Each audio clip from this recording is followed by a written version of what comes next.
New setup. It's pretty cool, huh? Right. We were supposed to talk about what I wish I knew before I transferred. Let's talk about it.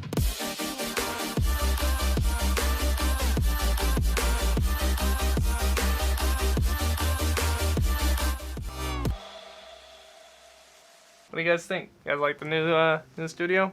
It's not really a new studio. I just kind of moved a couple things around, but I think it opens things up. It's a little bit more me, a little bit more Jaavis. I enjoy it. I think that's what matters. Welcome back to the channel, guys. My name is Jaavis, and today we're talking about what I wish someone had told me to expect before I decided to transfer schools. If you guys want to see more of this kind of content from me, go ahead, hit that subscribe button, hit that notification bell right next to it. And if you guys enjoy the video at the end, please leave a like. It would help the channel, and I really appreciate it. Also, if you guys are interested in anything we talk about today or in the future, I am streaming now on Twitch, and hopefully you guys can come ask me questions. I'm going to be streaming probably Monday, Wednesday, Friday at 3 p.m. Pacific time. Come on in, ask some questions, and let's have a good time.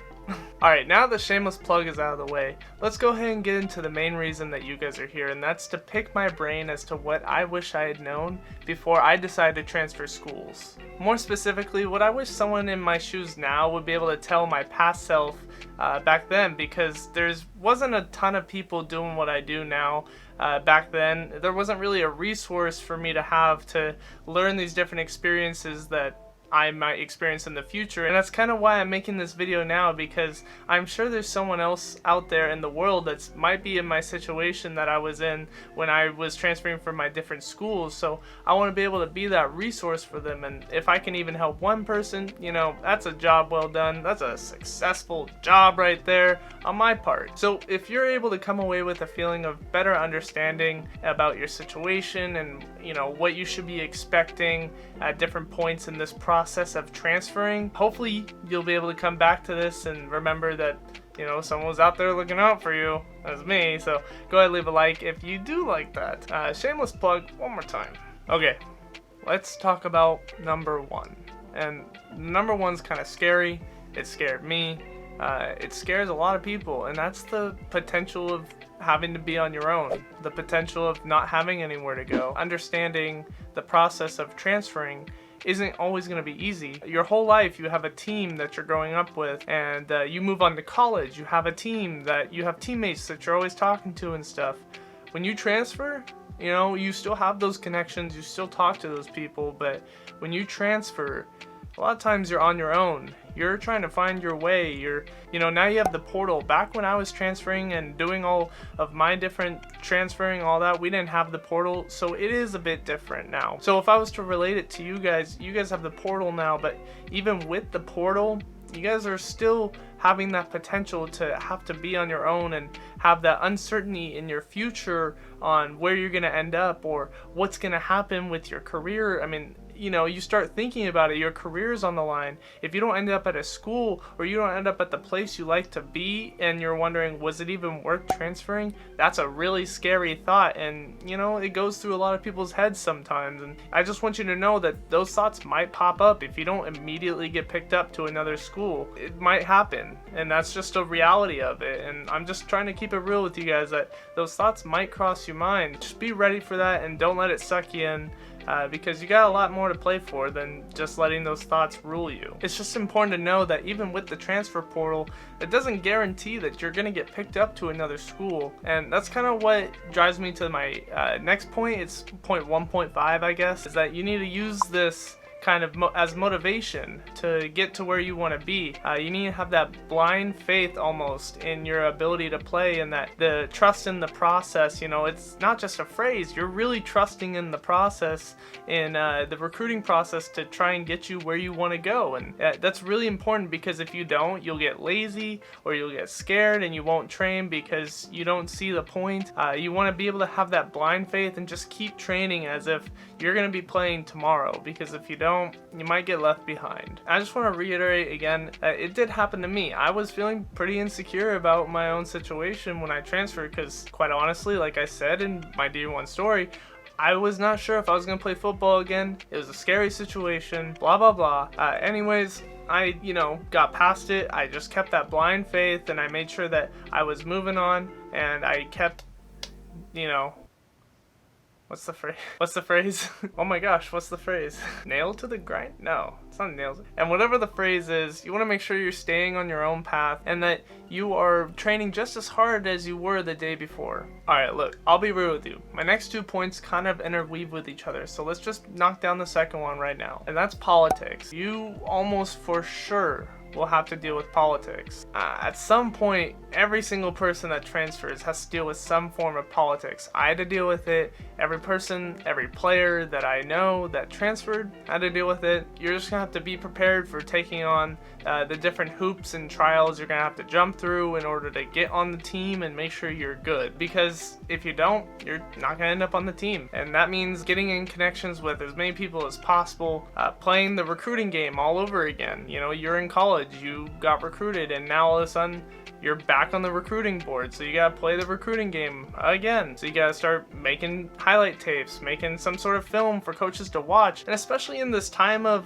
quarantine and COVID and all of that, you're making sure that you're putting yourself out there as much as possible, even though there's no real film right now to be had unless you're lucky enough to be having a season right now, which a lot of the schools actually are able to have a season right now, so that's pretty lucky. But if you're not, and you're not having that kind of film on you, you want to make sure that you're playing the recruiting game. You're reaching out to people that know people, because a lot of recruiting, honestly guys, and I'll put this in another video probably in the future, is it's knowing people. You want to make sure that you are getting to know and make connections with as many people as possible, because that's honestly what helps get you places, because a lot of it is just getting more exposure, getting more people to know about your name and having people reference you. It's all really important. So you want to make sure that you are jumping on that early so that you don't have to deal with it later on and regret not reaching out to more people. Alright, my next point, like I said, intertwines with the whole politics thing, and it's actually a really important one. It's basically everything about your eligibility and what's gonna happen if you do decide to transfer. Every single level in the NCAA and the NAIA is kind of different. The NAIA is only one level, it's the NAIA, but the NCAA has different levels, of course, and they interact with each other differently when a player transfers either up or down between the levels. And what kind of eligibility issues you're going to run into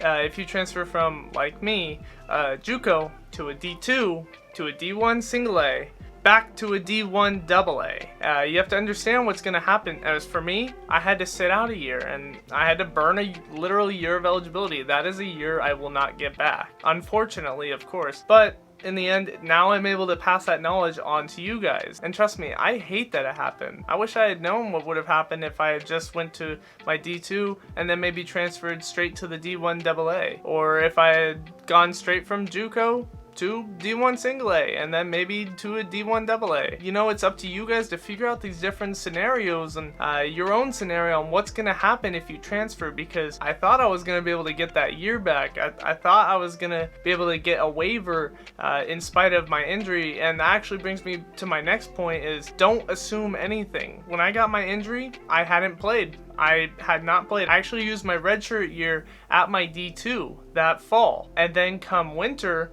I transferred to Oregon State as a student, and then I went and I spent 2 terms there, and after those 2 terms I went to Portland State, and I thought, I haven't played football for a year. I basically have served my year of sitting out. Come to find out when I got to Portland State, that's not how it worked, and that's on me for not knowing my own situation and not figuring that out beforehand. I wish I would have, but now I'm here and able to tell you guys. So I did actually end up having to sit out another year. I got to practice with the team, of course, but I did not get to play in any of the games. I had to sit out another year following after my ACL tear at my D2. And if you guys actually do want to hear the full story of how I got to my D1 school, and spoiler, how I got my D1 scholarship, you can go ahead and check out the video. That's right here. So go ahead and check that out if you guys are interested. But anyways, let's talk about the bonus thing that I wish I would have known before I went and transferred. But before we do that, go ahead, like the video if you guys are getting something out of this. I would really appreciate it. And if you guys want to keep seeing more from me,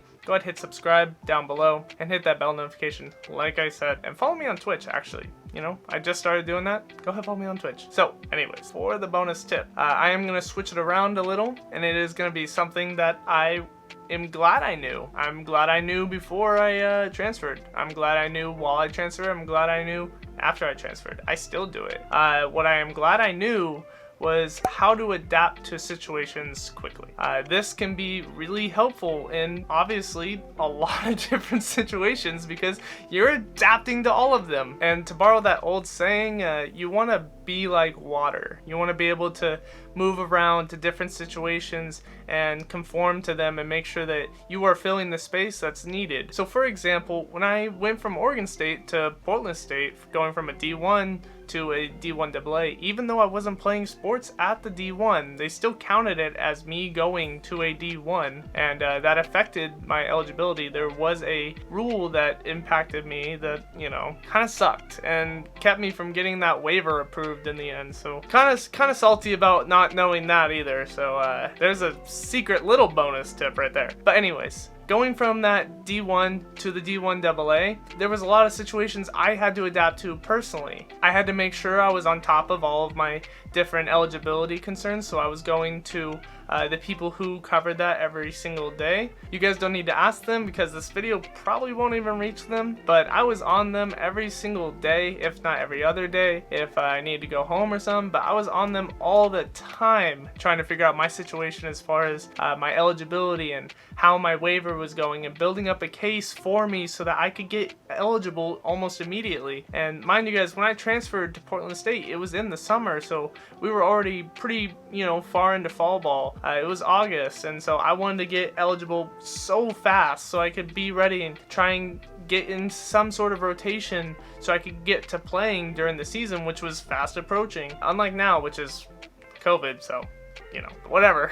Another thing I had to adapt to was not being where I wanted to be on the depth chart. I was obviously last, straight up. I was last on the depth chart for a long time because I'm the transfer. I was the guy who transferred from the D2, and they put me last on the depth chart. Understandably, they don't know how I play. They don't know anything, and I couldn't even showcase myself the way I wanted to, despite being on scout team, because of that whole eligibility thing. They weren't gonna have me be in the starting rotation until I was eligible to actually play, because what's the point of me running with the starters or even second string, third string, any of that if I'm not eligible to play? Might as well go be on scout team and help the defense get better, right? I wasn't able to make that kind of impact, but it's all about making the most of your situations, adapting, and by the end actually they did recognize a few of us that were on scout team and had us dress up for the last game. And now a little spike in my back that I was not anticipating was after they invited me and a couple other guys that were on scout team to dress up for the last game because we had done so well on scout team. I was not actually able to dress up because of eligibility rules. I was not able to even dress up. So that is one more thing I did not know that I really wish I would have known, because it really sucked hearing that news right after being told that you were going to be able to dress up, even though I was not going to be able to play, but still, it sucked. And those are just some of the things that I wish that I had known. I don't know why I didn't mention this at the beginning, but I actually do have a video on the transfer portal and kind of the things you need to know about the whole transfer portal and all of that, so I'll link that also right here. Go ahead, click on that if you want to watch that. So if you guys did like the video, go ahead, leave a like. It would really help the channel and I would really appreciate it. If you guys want to see more from me, go ahead and hit that subscribe button, hit that notification bell right next to it so you can get a notification whenever I post a video, which is usually at Mondays at 9 a.m. I'm going to be streaming, like I said, so if you guys want to talk more about this subject or any other subject that I post in the future, I'm going to go ahead and plug me right here, and you guys can go ahead and follow my Twitch. Go ahead, pop in there. We are streaming, I think, Mondays, Wednesdays, Fridays, probably 3 p.m. Pacific time. I hope that works for everybody, but if not, go ahead and leave the comments down below what you guys want to see from me in the future. Maybe a different streaming schedule, who knows. So yeah, alright, I'll see you guys on the next one. Jaavis out. Don't end it with that, please.